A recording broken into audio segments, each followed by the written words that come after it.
आजचा दिवस स्टार्ट होतोय आमचा डोरेमॉन पासून. मग थोड्या वेळानं हे पण निघाले ऑफिसला. बहुतेक आजचा माझा दिवस फुल क्लिनिंग मध्येच जाणार आहे वाटतं. सगळ्यात फर्स्ट मी माझे बेडशीट चेंज केले. आज सकाळीच मी ठरवले होते काय काय क्लीन करून घ्यायचं म्हणून. मला डस्टची अलर्जी आहे, त्यामुळे मला टाइम भेटले तेव्हा मध्ये मध्ये ಕ್ಲೀನ್ ಕರುಂಗ್ घेत असते. ಟೈಮ್ ಟು ಟೈಮ್ ಇಷ್ಟು ಕ್ಲೀನ್ ಮಾಡ್ಕೋತಾ ಇದ್ರೇನು 2-3 ಡೇಸ್ ಒಳಗ್ ಮತ್ತೆ ಡಸ್ಟ್ ಆಗಿ ಹೋಗ್ತೈತಿ. ಒಂದೊಂದ್ ಸರಿ ಮಾಡಾಕ ಬೇಜಾರಾಗ್ತೈತಿ ನೋಡ್ರಿ. ಈಗ ನೀವ ನೋಡ್ರಿ, ವಾರ್ಡ್ರೋಬ್ ಎಲ್ಲ ಪ್ರಾಪರ್ಲಿ ಅರೇಂಜ್ ಮಾಡಿ ಇಟ್ಟಿರ್ತೇನಿ. 15 ಡೇಸ್ಲೆ ಮತ್ತೆಲ್ಲ ಚೇಂಜ್ ಆಗಿರ್ತೈತಿ. ಕೆಡ್ಸೋದು ಕ್ಲೀನ್ ಮಾಡೋದು, ಕೆಡ್ಸೋದು ಕ್ಲೀನ್ ಮಾಡೋದು, ಇದೇ ಜೀವನ ಆಗಿದ್ರಿ ನಮ್ದ. ಇದ್ ಬೇಸಿಗೆ ಕಾಲೊಳಗಂತ್ರು ನೆಲ ಎಷ್ಟು ವರ್ಷಿದ್ರನು ಕಮ್ಮಿನ ನೋಡ್ರಿ. ಮತ್ 1 ಅವರ್ ಬಿಟ್ಟು ನೋಡಿದ್ರೆ ಹೊಲಸಾಗಿರ್ತೈತಿ.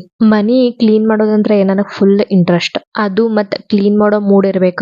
ಮೂಡ್ ಇರ್ಲಿಲ್ಲ ಅಂದ್ರೆ ಏನು ಕ್ಲೀನ್ ಆಗಂಗಿಲ್ಲ. ಇಕ್ಕಿ ಏನ್ ಯಾವಾಗಿಂದ ಬರೀ ವಟ ವಟ ವಟ ಕ್ಲೀನ್ ಮಾಡೋದನ್ನ ಹಚ್ಚಾಳ ಅಂತ ಅನ್ಕೊಂಡಿರ್ಬೇಕ್ ನೀವ. ಯಾಕಂದ್ರ ನಂದ್ ಅರ್ಧ ದಿನ ಎಲ್ಲ ಇದ್ರೊಳಗ ಹೋಗೈತಿ. ಈವ್ನಿಂಗ್ ಇವ್ರ ಜೋಡೆ ಕುಂತ ಕಾಫಿ कुडदिದ್ದಕ್ಕ मूड फ्रेश आयत. अचानक ನಮ್ಮ मनीಗ स्पेशल गेस्ट ಬಂದಾರ. माझ्या फेसवरच्या स्माइल बघूनच तुम्हाला कळेल मी किती खुश झाले म्हणून. चला मग उद्या भेटूया. बाय.